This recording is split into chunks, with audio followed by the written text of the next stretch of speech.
All right. Hey, Brian, thanks for joining us on the Flipping Junkie podcast. Thanks for having me, Danny. Glad to be on. Yeah. So I'm really interested in finding out more about your story of getting into this business and then being able to, retire from the working world at the age of 30 and having that Lamborghini and all that kind of stuff that you were just talking about having. Just kidding. Um, so tell everybody out there listening, what got you super interested in real estate and why you wanted that to become your vehicle of choice to escape the grind. And Yeah, sure. So I started out in corporate America. I got a job at a place processing health insurance claims. And if you know me, you know that that's not a really good fit for my personality to sit in a cubicle calling Blue Cross Blue Shield and Medicare all day and being on hold for 45 minutes. I mean, that was my life for 3.5 years. And I got depressed and like unhappy. And I was just like, what am I doing with my life? And my girlfriend even called me out on it. And was like, you could do better than this. So I decided to quit, and I had no plan, but I was at my breaking point. I had so many years of bad jobs at that point. I had been working since I was 15, and I went and got another job at a grocery store, but I got this job like with the intent to like focus on my bigger vision, find something that wouldn't eat up all of my cognitive ability so I could put some energy towards a bigger plan. And that was when I read Rich Dad, Poor Dad. I have a similar purple book story to a lot of people. I read that when I was in the bathroom at the grocery store, when I got to my car, and I was just geeking out on it. Like, this is my ticket out, right? I can, instead of working for money, I can make money work for me. I had never really been taught that before, sadly enough.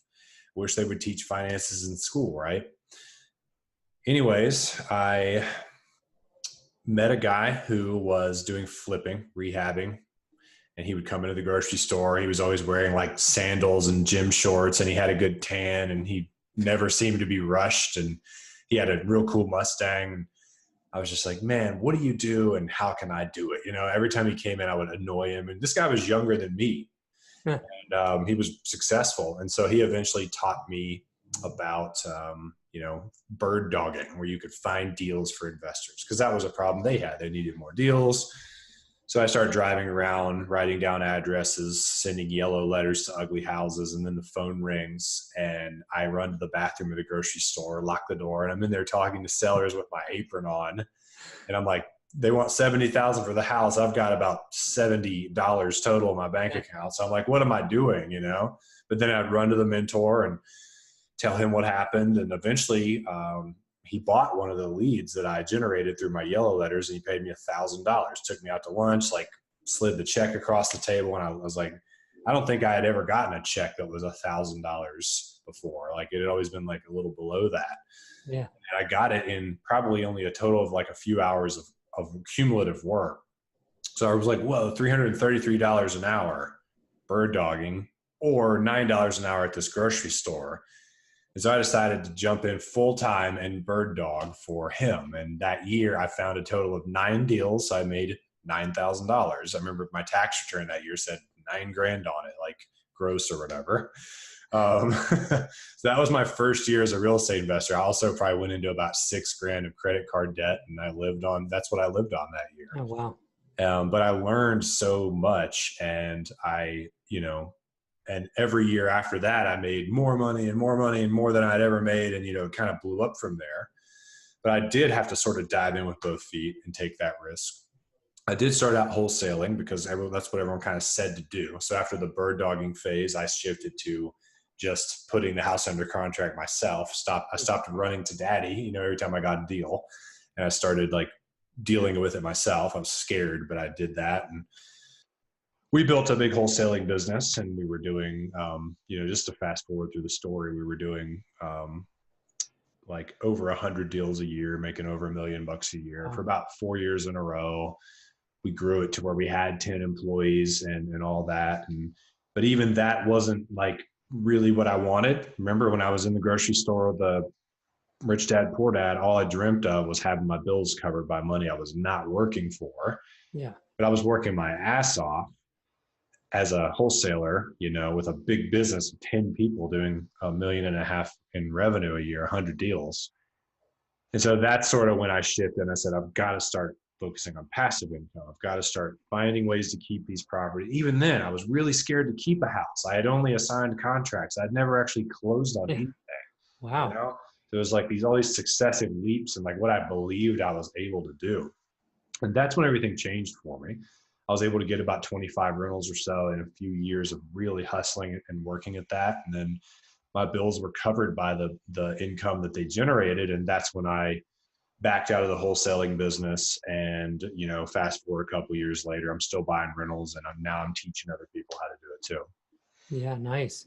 So I guess that was a vastly different feeling, right? Putting together the rental portfolio versus the daily grind of the wholesaling. You're making a lot of money, but you know, you're on that kind of hamster wheel, right? Yeah, the wholesaling was a transactional business where you could make big chunks of money. And the rentals was a bunch of work up front, followed by hardly a peep afterwards if you do it right. But it wasn't lots of money. You know, it's not as sexy when you first get started to see like $250, you know, net in your bank account each month off of a house that you paid like $70,000 for. You're like, really? You know, like that's probably another reason that holds people back, but that adds up. It really adds up. That's a few $1,000 a year or whatever. And then, you know, if you have 10 of them, now you're making 30,000 a year. And so I just, you know, kept my head down and just kept buying them. And over time, my portfolio started to appreciate a lot. And that gave me a lot of options because then I could do cash out refis and pull big chunks of cash out and buy like 2 or 3 rentals with cash all at once. And then there's no payments on those. And that just kind of snowballed everything. Nice. So what was the transition like throughout the years for the lead generation part of it? Because I think that's a lot of what people struggle with, and they hear it's hard to get deals, right? It's just, that's what people hear and they experience when they try it. They go in with that mindset. Mm-hmm. And you started with bird dogging where you were making $1,000 per one that they bought, you know, that your mentor bought. Mm-hmm. And somebody might hear that and say 9,000 for the year. And I imagine he worked pretty hard to find those deals. Is that what I'm going to experience? Yeah. Can you speak to that, you know, what your mindset was as you were, you know, grinding that out and figuring out how to get those deals and how you were doing it?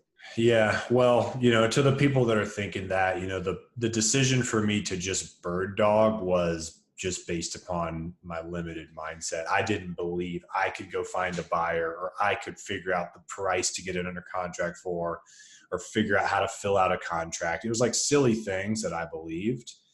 And like, cause my average wholesale fee was about 15 grand a deal. Like once we got the thing up and running. So let's say I had wholesaled all those at 15K each, that's 135,000 or something like that I would have made instead of the 9,000. Right. But you know, are you wanting to know sort of the evolution of what we did to find deals? Yeah. Yeah. How did that go? Cause you said you started with the yellow letters. And Yeah. you know, how did you take it to where you went from that? Like, what was your progression in marketing to get your deals? Sure. So admittedly, it used to be easier to get deals. You know this too, as a marketer, that, you know, you used to be able to just drive by the ugly house and go home and scratch out a letter and the person would call you because they weren't getting 12 other letters, you know, in the mailbox that same day. And so that's what I used to do. I used to actually handwrite all the letters myself. And then I figured out a way to like print out the letter as if it was handwritten, where I just had to write the address in. And I thought I was real cool because I was saving time. I only was handwriting all the names and addresses at that point, still folding it, you know, licking the envelope and all that. So that was like how things started out. And then we learned about pulling lists and getting lists of absentee owners. Chris Chico that his virtual wholesaling blueprint was like this really popular ebook or course that he sold. And we got our hands on that. And that really just like lit a fire under us. We're like, oh man. And we'll set up our phone system. We'll just drop our postcards and all these leads will come in. And so that's what we did. And it worked, you know, we were just sending out postcards that would just say something like, you know, I've been trying to reach you. That was the urgent notice one, right? Yeah. I think he originated the term blind copy is what he calls it, postcards, where like I don't exactly know what that means, but like an example of it is like the third notice postcard, Yeah. or it'll say property notification, and then you're just like, what notification about my property? It gets your attention, right? But it doesn't say what it is. So you have to call in and figure it out. So we did that and we set up that whole system, and then that worked. But I remember when the calls came in, we were like too scared to call the people back because a lot of them were pissed off, you know. And I noticed a lot of people followed that same path with like that process. Is they had so much fun setting up the pieces. I'm gonna get my postcard. I'm gonna get my list. I'm gonna get I'm gonna record my script, you know, for the voicemails, and then I'm just gonna drop them. But then once the voicemails actually started coming in, everyone freezes up. Wait, I don't want to call these people back, right? We got over that. We started calling people back. We did eventually hire an acquisition manager to do that for us, which made things way better. But you know, to go back to marketing, direct mail was always sort of our bread and butter. We did a few things differently. Like one tip that I still use today that works is, you know how everyone just sends out the same direct mail that says, like, I'm an investor buying houses on your street, and I got enough money to buy one more house, you know, like stuff like that over and over. Like it worked for a while, but now they're getting 15 cards that all just say, we buy houses. Yeah. So I read Dan Kennedy's book, No BS Marketing, and I followed like a lot of his principles in there, and I wrote a new postcard. And then in the top of it said something like, I can't remember what the headline was, but it's like, aren't you tired of all these investors making you the same old promises? You've heard this all before. We buy your house, we pay cash, we close fast. It's like a broken record. Let me be honest with you. It's easy for investors to offer you those things. They should be going above and beyond to earn your business. And that's what we do at, you know, our business name. And then I listed out like 15 additional benefits that we offer on top of like the whole, like we'll pay cash and close fast thing.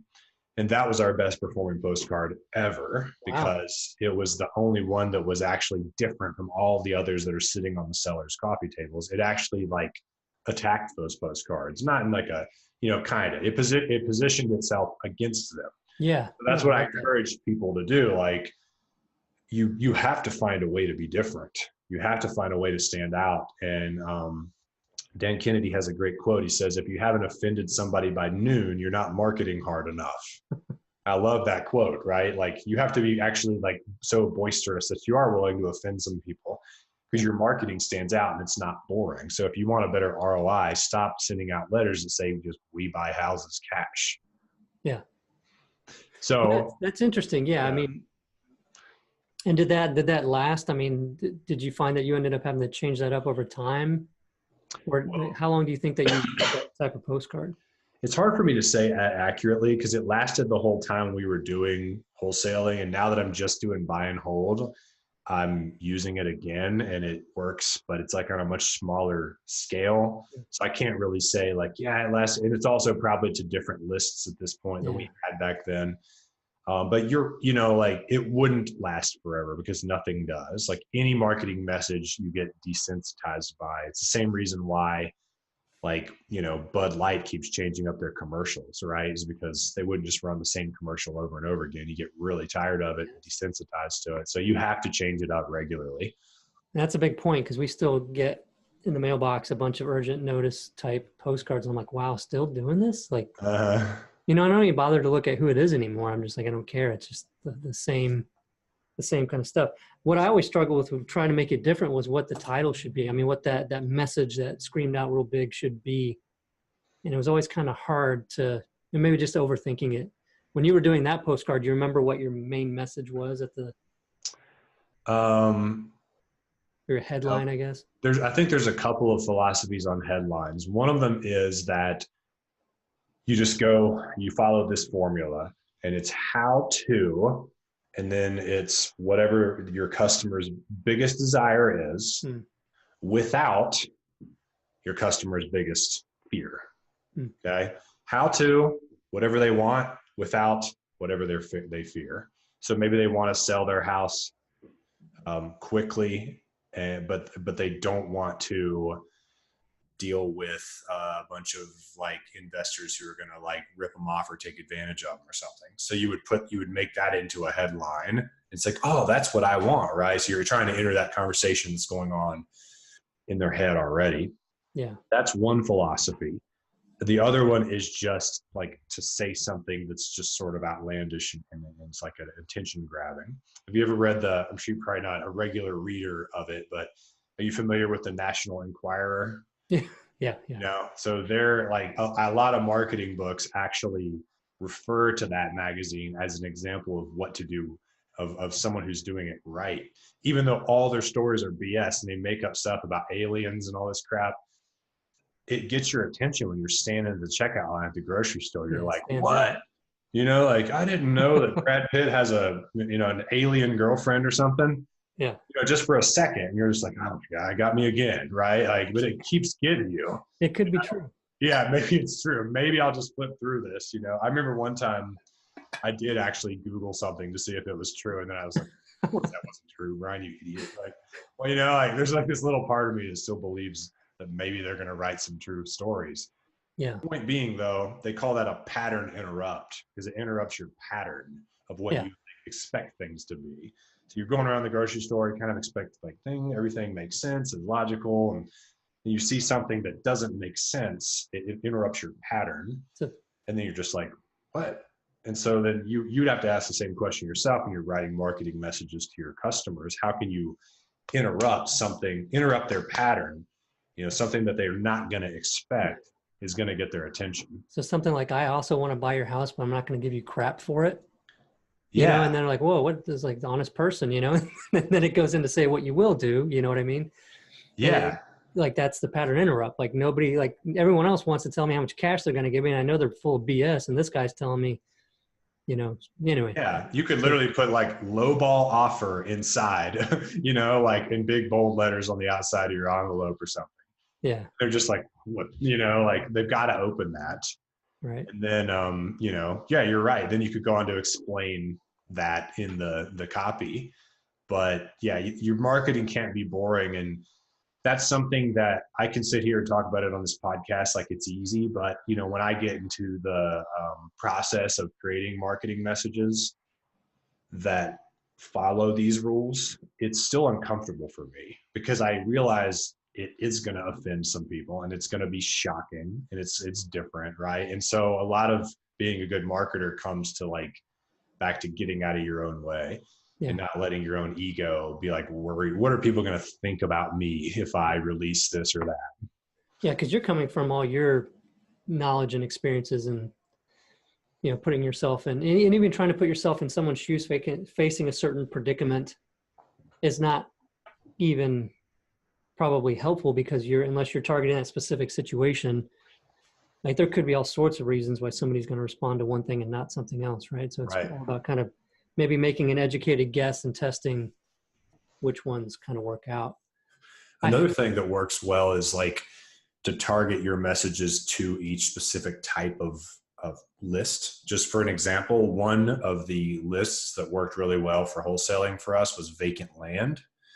For some reason, the ROI was just really high on that. Probably because anyone who has land, a lot of times they want to sell it because it's just costing them money. It's just like if they're not building on it or anything, right?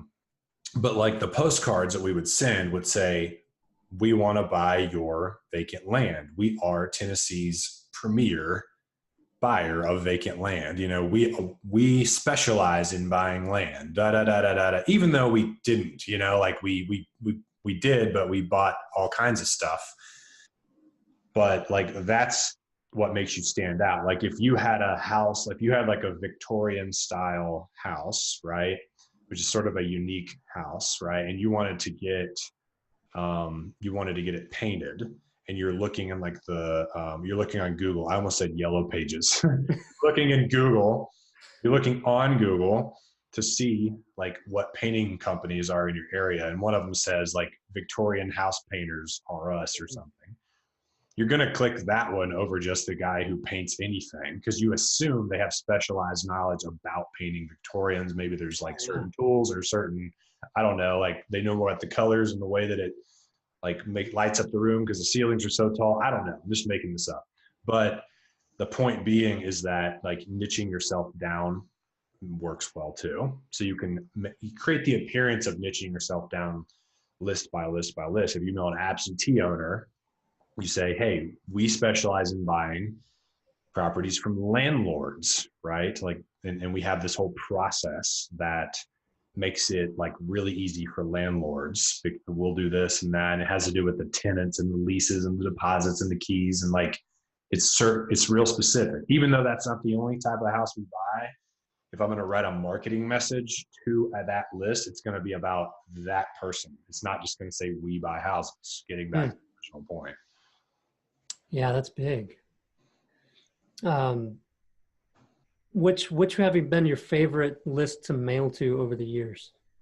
Not necessarily just right now, but over the years where you found like you were really doing really well with them. Yeah. So other than vacant land, the other two that I really liked were the vacant house list. Are you familiar with that one? That's like the USPS kind of vacant house list. Yeah. I guess it kind of started out with Kent Clothier and what's his name? Oh, he's going to kill me. I know this guy.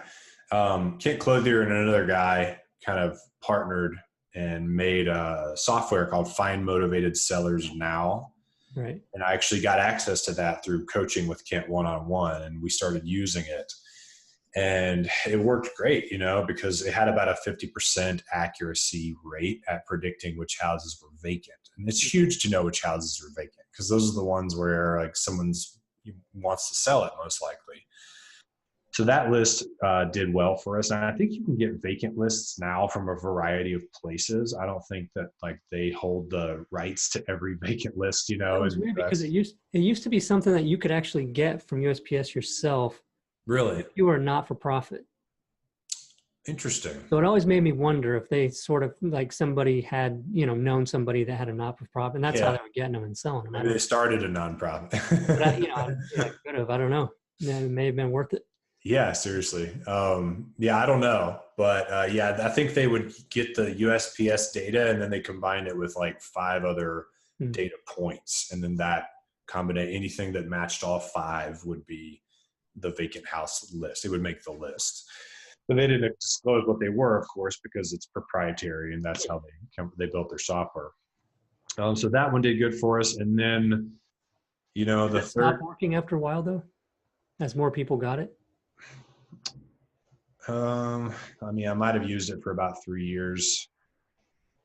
I don't know if I can say that it stopped working, but like everything got harder in the world of flipping, wholesaling, and direct mail as people got in the game. So it's hard to say if that's what caused it or if it was that list specifically, right? Because everyone's response rates have gone down like this over the last like 6 years in terms of, you know, direct mail and all that.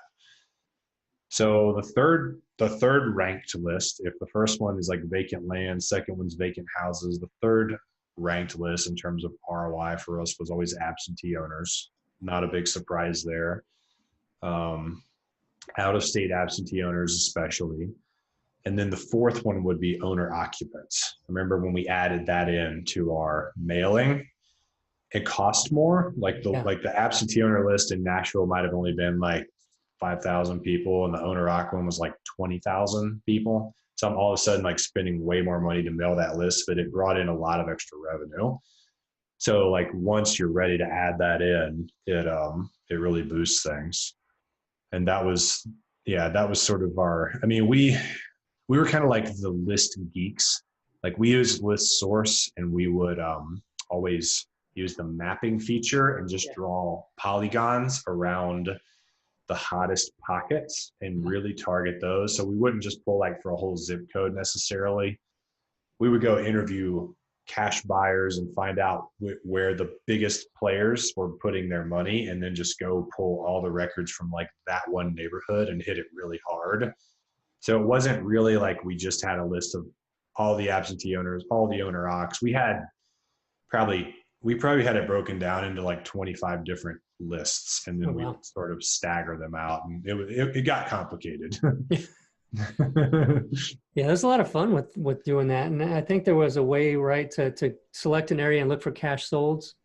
And you wouldn't have to buy the list, but you could get the count of how many there were Uh-huh. in that pocket to determine where all the action was happening, where the investors were buying, Mm-hmm. and then turn around and say, okay, well, let me find the specific criteria for the people I want to try to buy houses from in this pocket, since I know a lot of investors. I think a lot of that, though, if you're familiar with your market, you pretty much know where that is without having to do that. But Another quick way to figure that out is you just go pull a list of absentee owners that have bought. Normally you do like from the year 1900 up until whatever 2009, right? So they've got like 10 years of equity. That's if you're pulling a list to mail to, right? If you want to find who's buying, you only go back like 1 or 2 years, absentee owners. So you would do like March 2017 to March 2019. And then you don't exclude duplicates when you purchase it like you normally do. So you get every purchase. Then you take that spreadsheet, and I know you like this because you're a software guy. You like the nerdy stuff. Take that spreadsheet and make a pivot table out of it, and then you do it by property address, not owner address, not owner name, because they might buy in 10 different LLCs. yeah. But they're going to all have Yeah. the same address. Yeah. So then you can see in ranking order, like, this person at this address bought 78 houses. This person bought 67. This person bought 59. This person bought 43. So it literally ranks like in like the top 10, like people that bought the most houses in your market in the last 10 years. Then you can take it a further step and plot all those pins out on a map, color code them by the buyer, and you can see where they're buying. And so that's what we would do. And then we would be like, wow, look, this person bought 73 houses last year and 59 of them were all in this little area. Obviously they've got big pockets, they're deep, and you see like all the cluster like red pins all in this one like pocket. And so we would just go draw like a polygon around that and just bomb that whole area looking for deals. And then we would show up at that guy's office and be like, hey, we've got your deals, So we did what it's called reverse wholesaling. You start with what the buyers are doing and you work backwards to what you do, because there's going to be a demand for what you're doing. See, I love that kind of stuff. Like that's the more exciting stuff to me than actually having to go out to the houses and stuff. But I think early on, I thought I was going to be smart and pull all the county data.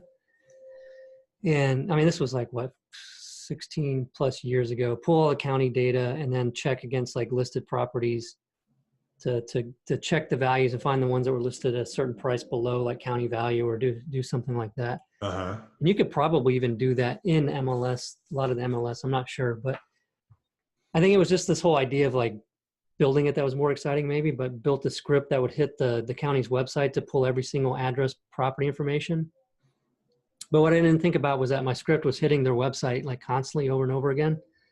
And, after so much time, after a couple thousand records were retrieved, they completely shut me off of there and blocked my IP and all that kind of stuff. And it was like probably a year later, I realized that all I had to do was go down to the county assessor's office and they'd give me everything on a DVD that was already in a database, Wow. All the stuff. And then you take that and you do all those queries and get all that information. You just reminded me of another list that worked well for us. It was the inheritance list.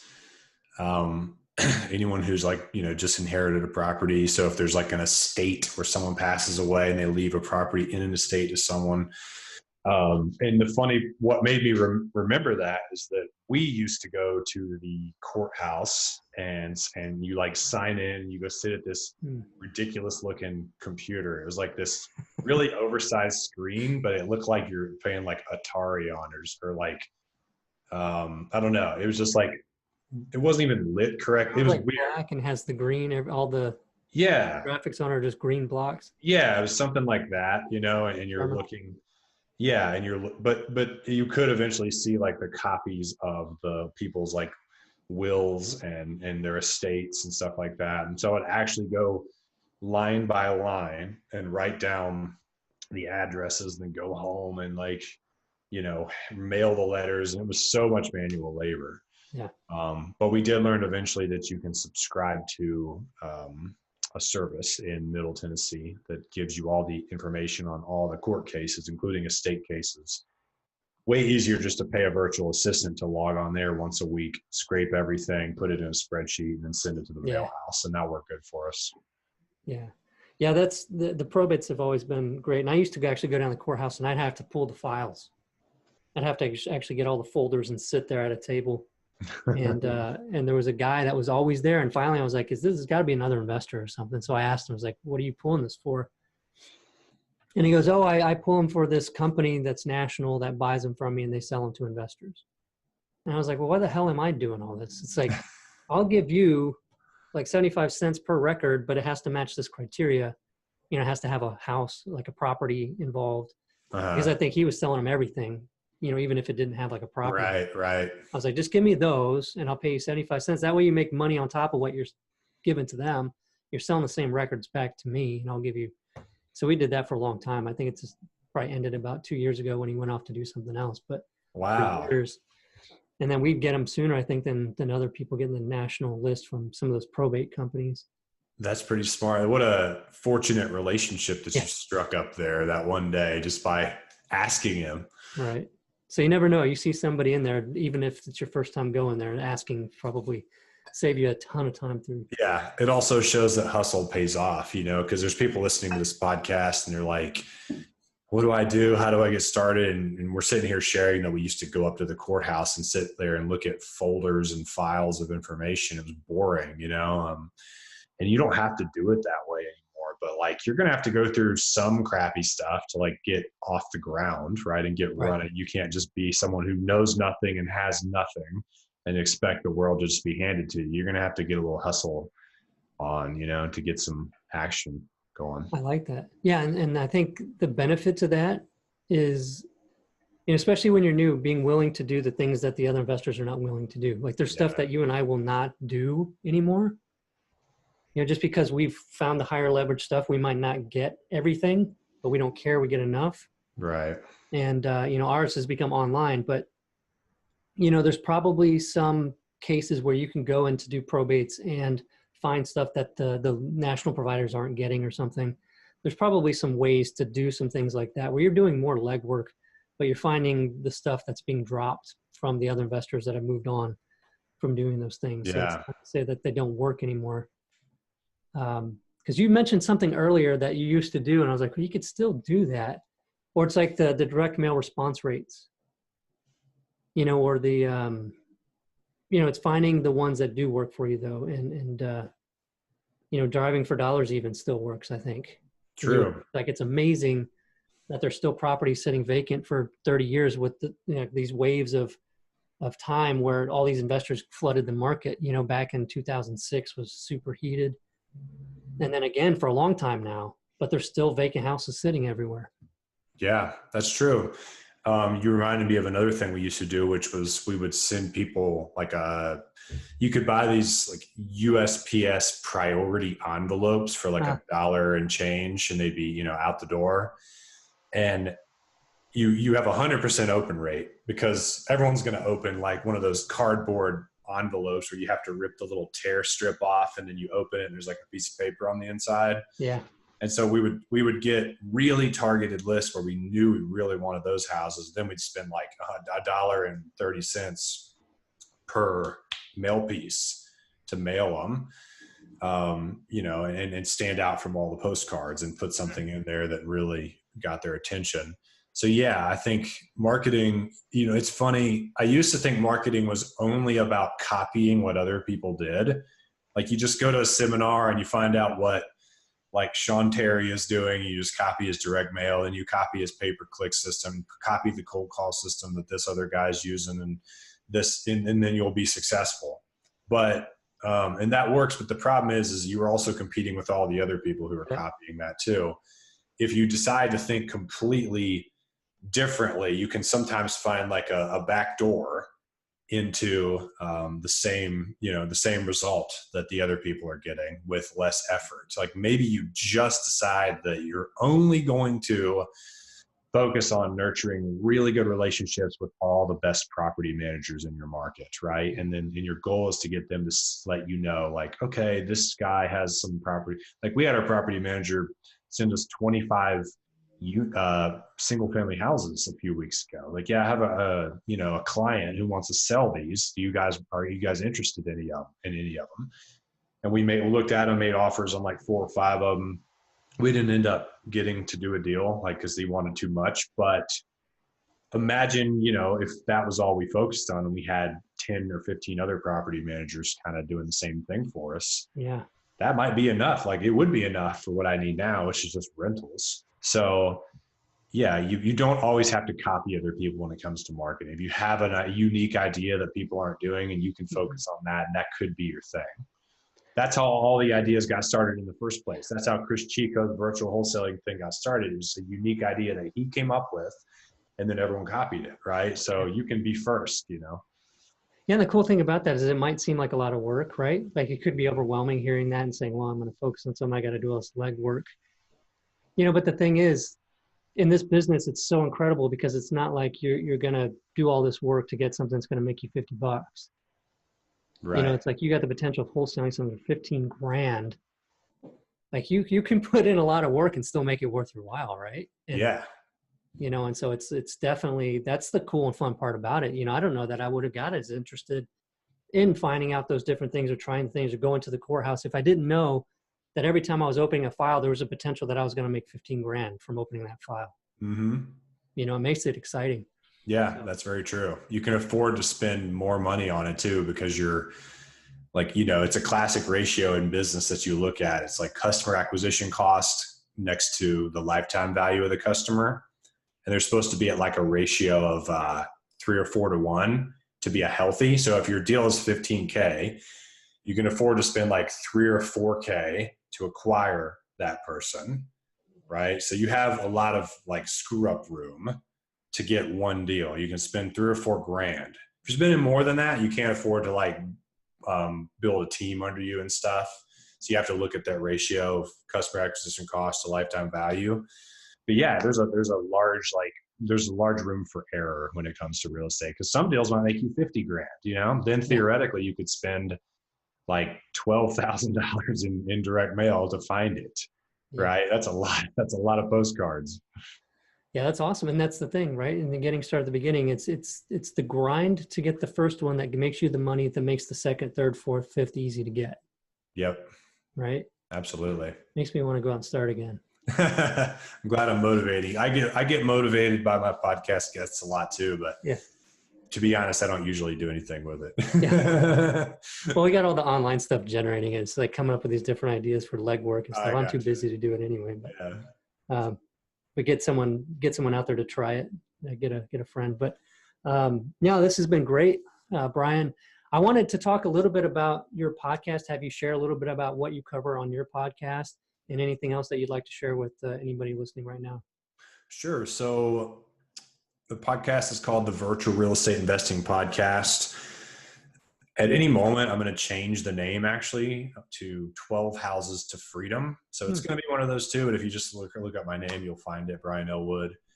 And the reason I'm changing it to 12 Houses to Freedom also answers the question of you asked, what do I talk about on there?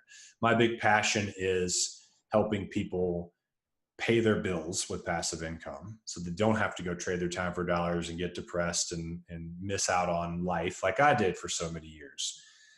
And I've calculated that if you have 12 rental properties, that even if they're all financed, as long as they make you $200 to $300 a month in net rent, which they should if they're bought correctly, that's actually the same as making 50 grand a year at a normal salaried job, because you get taxed more at the salaried job than you do from the rental income.